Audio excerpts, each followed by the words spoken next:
El arte bajo ataque. Esto ya no es noticia, sino pan de todos los días. Obras de arte en diversos países son atacadas por grupos ecologistas que lanzan comida u otros productos sobre obras representativas para la historia del arte. Inicialmente mucha gente pensó que esto no pasaba de ser el accionar de un grupo de irracionales sin argumentos que lo que buscaban era solo llamar la atención. Pero los ataques son cada vez más seguidos y han implicado también otro tipo de acciones, como por ejemplo, interrumpir una carrera de Fórmula 1, interrumpir un partido de fútbol, tirar pintura en paredes, cerrar el paso en las calles, etc. Se ha dicho en los medios que las acciones han sido todas ellas inofensivas. Al respecto cabe aclarar que no son tan inocentes ni inofensivas como parecen y que además son llamativamente contradictorias con la causa que pretenden promover. En primer lugar, cabe resaltar que algunas de las obras que han sido atacadas estaban protegidas por vidrios, razón por la cual los ataques no han causado realmente daños en las obras, entre ellas pinturas de Van Gogh, Monet y la Mona Lisa. Otras no han sido tocadas, pero sí han sido intervenidas con grafitis, entre estas una copia de La Última Cena de Leonardo da Vinci y una pintura de John Constable. El hecho de que estos grupos ataquen obras que están protegidas por vidrios y que en otros casos grafiteen no las obras sino las paredes o usen otro tipo de agresión no dañina es llamativo, pues nos deja claro lo siguiente: su intención no es dañar las obras sino llamar la atención sobre la contaminación. Personalmente creo que es una incitación mediocre, ya que atacar obras que están protegidas o usar entre comillas medios pacíficos es lo mismo que nada, justamente porque están protegidas o porque no se las agrede directamente. En realidad, el mensaje queda en el aire. Si ellos verdaderamente estuvieran interesados en transmitir un mensaje y no solo en llamar la atención, destruirían una obra clave del arte y no estarían como niños malcriados atacando obras debidamente protegidas que a las pocas horas están nuevamente expuestas. De hecho, el interés mediático que se ha dado a estos hechos es bastante exagerado, ya que ninguna obra ha resultado dañada y donde no hay daño no hay noticia ni rebelión. Recuerdo hace unos años cuando una señora, con el fin de restaurar un retrato de Cristo en una iglesia en un pueblito de España, la modificó a tal punto que quedó irrecuperable. En aquella ocasión se hizo mucha bulla al respecto y lo que quedó en claro fue la inocente intención de la mujer que intervino en la obra, cuya única finalidad era mejorarla, eso sí, a su manera. Fue un acto irreverente, aunque su intención haya sido buena: restaurar una imagen sagrada en el ámbito del catolicismo. Los hechos actuales nos demuestran que hay mucha mediocridad y que el llamado ecologista es vacío, sin un sustento real y, lo peor de todo, sin un compromiso revolucionario verdadero. Como he dicho, no hay revolución en donde no hay destrucción y no hay cambio sin revolución. Esta es una regla muy vieja, así que no estoy diciendo nada más allá de lo que ya se ha puesto en práctica con claros y visibles resultados a lo largo de la historia. Otro problema que ven estos reclamos es el origen del dinero que los sostiene, pues claro está que este tipo de acciones no se pueden hacer si no hay dinero de por medio, es decir, si no hay alguien que esté dispuesto a apoyar a estos grupos. Y bueno, resulta que casualmente quien los apoya es la multimillonaria heredera de la empresa petrolera Getty Oil, Eileen Getty. Esta persona no es más que una socialité, una mujer de clase alta que le gusta aparecer en la portada de las revistas y que es conocida por donaciones a diversas causas. Recordemos que donar es una manera de pagar menos impuestos, por lo cual esto de apoyar supuestas causas nobles no es necesariamente una muestra de generosidad ni desprendimiento. En un artículo publicado en The Guardian, Eileen Getty dijo: "Yo financio el activismo climático y aplaudo la protesta de Van Gogh".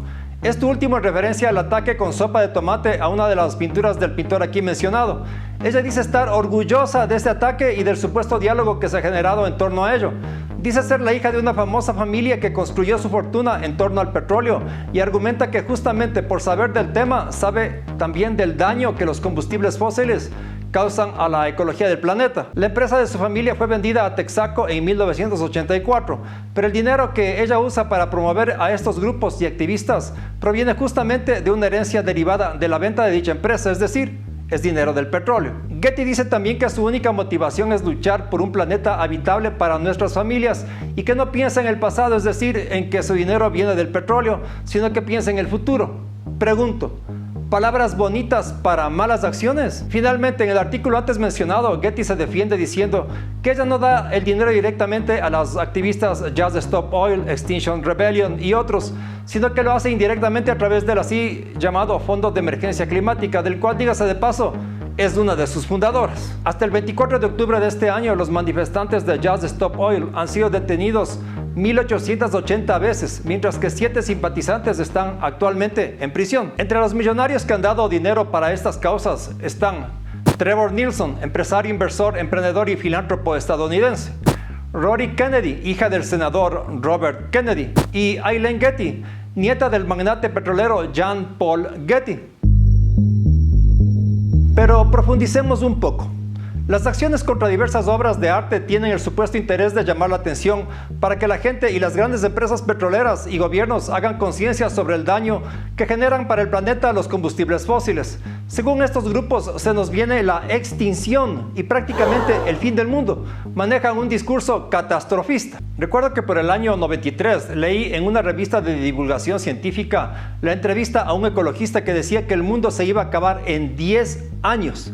Desde entonces hasta el momento en que se hace este video han pasado 28 años y el mundo no solo que sigue, sino que cada día se descubren nuevas especies de insectos, aves, peces, etc. El discurso catastrofista ha resultado efectivo, pues la gente se asusta y cree que realmente existe un peligro de que la humanidad se extinga por culpa de la contaminación. Al respecto, cabe decir que la teoría del cambio climático debido a la contaminación humana es solo una teoría entre otras. No nos olvidemos que hay quienes dicen que el cambio climático no tiene causas humanas sino naturales. Pero más allá de si somos o no culpables del cambio climático y de si vamos o no a desaparecer en 10 o 30 años, el hecho concreto es que estas acciones, como lo decía antes, son contradictorias en sí mismas. Para ello veamos 2 ejemplos. Primero, el ataque a la obra de Van Gogh con una sopa enlatada. En este caso se utiliza una lata de sopa para manchar la pintura, es decir, se desperdicia comida que podría ser donada con el fin de dañar una obra de arte y en teoría llamar la atención del público. Quizás sería mucho más efectivo organizar una colecta de comida para entregarla a quienes necesitan y para ello no se necesitaría atacar una pintura al óleo. Además de esto, resulta que la obra de Van Gogh representa los girasoles.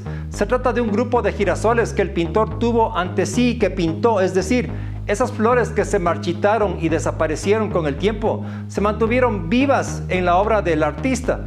¿No es esta contribución de Van Gogh un aporte a la naturaleza, a su reconocimiento y respeto? ¿No es contradictorio atacar una obra de arte en la cual la naturaleza se halla representada? Otro ejemplo.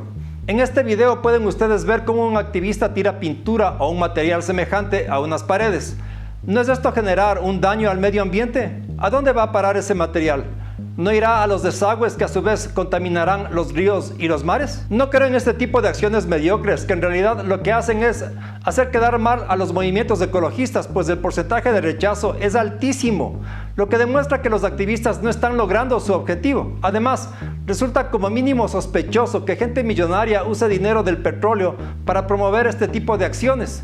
Seamos honestos y preguntémonos, ¿por qué harían algo que podría perjudicar sus intereses económicos? Hace un tiempo publiqué aquí un video del artista francés Pierre Pinoncelli, que atacó 2 veces el urinario de Duchamp habiéndole causado daños. Pinoncelli fue a parar a la cárcel y nunca se retractó por sus acciones. Era un ideólogo anarquista y pensaba que el urinario de Duchamp había perdido su esencia al haber sido reproducido. La destrucción e intervención del mismo era necesaria entonces para darle un valor real. Este tipo de acciones son verdaderas y logran cambios reales, no son simples artimañas de jóvenes malcriados y ancianos comprometidos con causas que ni siquiera comprenden muy bien. Roger Hallam, cofundador del grupo activista Extinction Rebellion, dijo sobre el apoyo que reciben de gente millonaria: tengo entendido que, como era de esperar, algunas de las personas ricas son lo suficientemente inteligentes como para hacer las matemáticas básicas y darse cuenta de que nos dirigimos hacia la extinción. Buena manera de justificar sus acciones, es decir, llamando de inteligentes a los ricos que apoyan el ataque de obras de arte con comida que en realidad debería ser repartida a quienes la necesitan. Esto no es una cuestión de inteligencia, ya que si de esto se tratara, en vez de lanzar comida o pegarse las manos a las paredes y marcos de las obras de arte, se hablaría de las causas reales del cambio climático. Para ello hay suficiente bibliografía y cualquier persona puede acceder a ella e informarse. El calentamiento actual es parte de un ciclo por el que pasan el planeta Tierra y el Sol a lo largo de millones de años y es algo que no se puede cambiar. Somos demasiado pequeños para lograr un cambio importante. Por otro lado, cabe destacar que por detrás de las acciones opuestas al uso del petróleo hay toda una estrategia para promover otro tipo de combustibles y otro tipo de tecnologías. La finalidad de esto no es en realidad purificar el planeta y salvarnos de la extinción, sino generar nuevas tecnologías y nuevas burbujas corporativas. El uso de la electricidad y otras tecnologías en el transporte son igualmente contaminantes. Además, el uso del petróleo no se va a terminar ni hoy ni en 30 años, ya que las reservas son gigantescas y alcanzarán para mucho más tiempo. Finalmente, la economía actual está basada al 100% en el petróleo y un cambio en la economía que implique un cambio en el valor del petróleo llevará muchísimo tiempo. Lo que hace falta no es tirar pintura ni comida en obras de arte, sino cada uno de nosotros contribuir haciendo lo correcto, es decir, reciclando, usando el combustible solo para lo necesario, etc. Lo demás es pura labia y pose que no sirve para nada. El arte, dígase de paso, se hace con materiales que son contaminantes.